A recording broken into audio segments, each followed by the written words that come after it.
year BSE Sciences. Welcome to our Science 106, which is titled Environmental Science. One of the Filipino core values is makakalikasan, and that is referring to our environment, or as you have said, the Mother Earth. Okay, with this Earth, we have three layers, namely lithosphere, which speak on the soil and mineral resources. Hydrosphere, which is on the water, aquatic, or marine resources. And of course, the very important is the atmosphere, clean air, which we need to breathe. Okay, like for example, for this situation, even we are inside the house, we need a clean air to breathe. This subject, environmental science, deals or with the important concepts of resources, which are the basic needs of humanity. Likewise, too much use or consumption may lead to scarcity. Protection and prevention is the best way to maximize the importance of the different resources of our environment. To increase your knowledge as well as apply to reality, there are 15 topics which are included in this subject. So I'll be giving you one by one, and I do hope you have to write it down, and then for those group who will be selecting that particular topics, will be given the subtopics during our synchronous meetings through Google Meet. Number one, of course, is the human impact on the environment. And then it will tell you what is all about environmental science as well as environmental sustainability. That is very important. And then maybe we could get some important environmental problems. Topic 2 is also important because it speaks of environmental ethics, values, and world views of human-centered and life-centered worldviews. So meaning to say there are some aspect in which we need to talk on about the ethical consideration regarding the environment. Then topic 3 refers to human health or human health issues. What are those health issues in highly developed countries? Health issues on developing countries, and health issues emerging and re-emerging diseases. Okay, topic 4 refers to energy sources, which we have some of this you are familiar.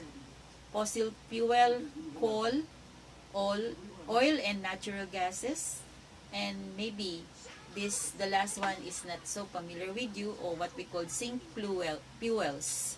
So we are after the formation, the reserve, the mining, the exploration, and of course the environmental impact of these energy sources. The fifth one is what we call the nuclear energy. Okay, so some of us may say that nuclear energy is harmful, but it is not.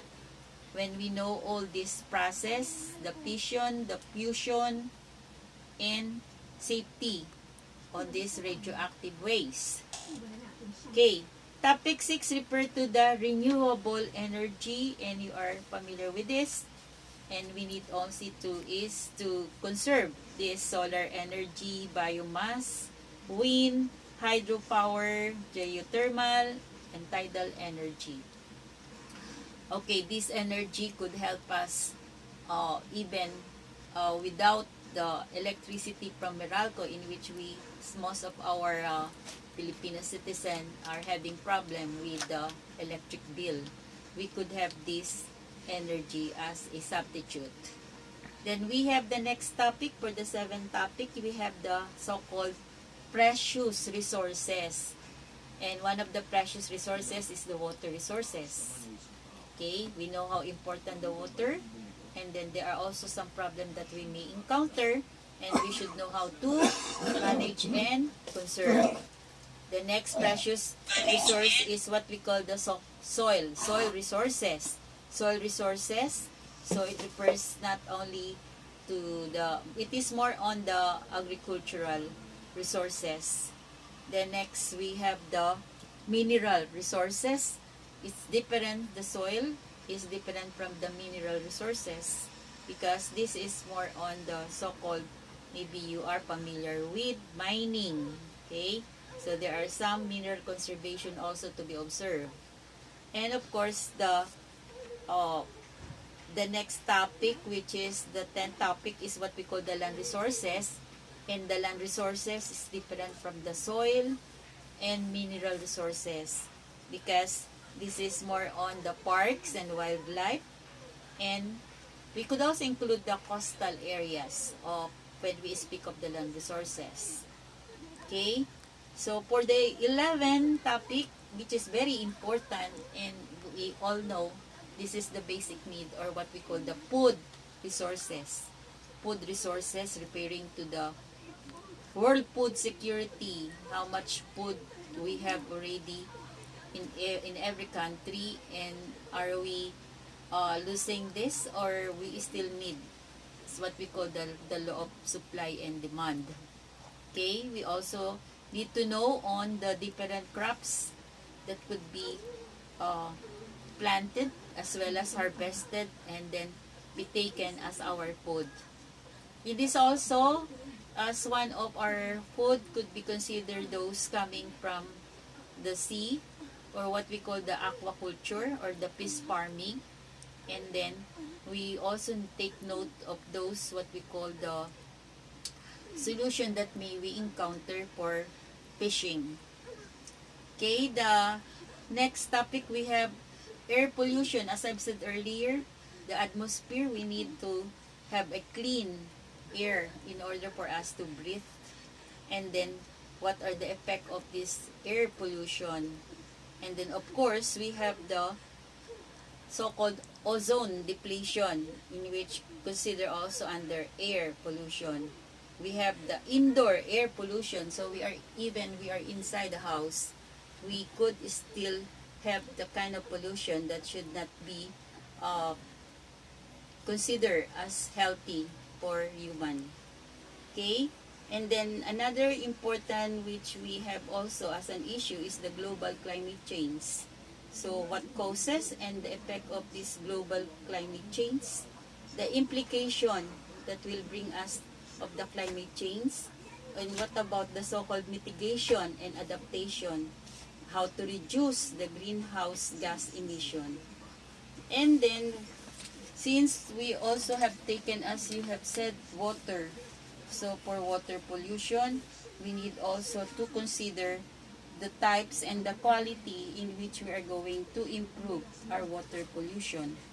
Okay, so we need to consider the important things that we have to help that water is life. And the last, of course, the solid and hazardous waste. So what are we going to consider as hazardous waste? Solid waste, and how to prevent this. Maybe we could use the recycling, reuse, and those are the so-called waste management.